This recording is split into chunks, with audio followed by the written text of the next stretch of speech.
Hello friends, today in this video I will show how to put a long dash in Word for Mac and Windows user.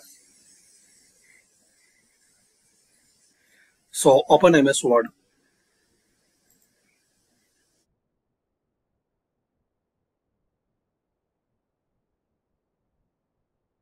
Then click on Insert, Symbol, More Symbols.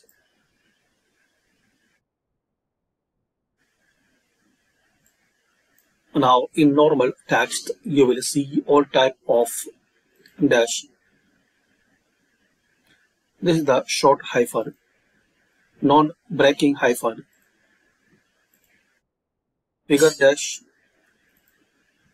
N dash, and this is the M dash, horizontal bar.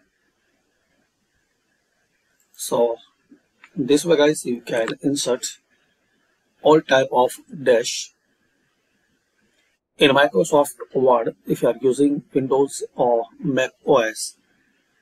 And also guys you will see keyboard, press shift plus dash key, you will see near backspace or plus icon.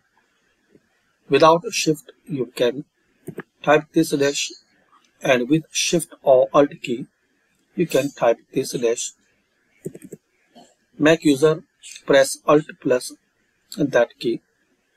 So thanks for watching.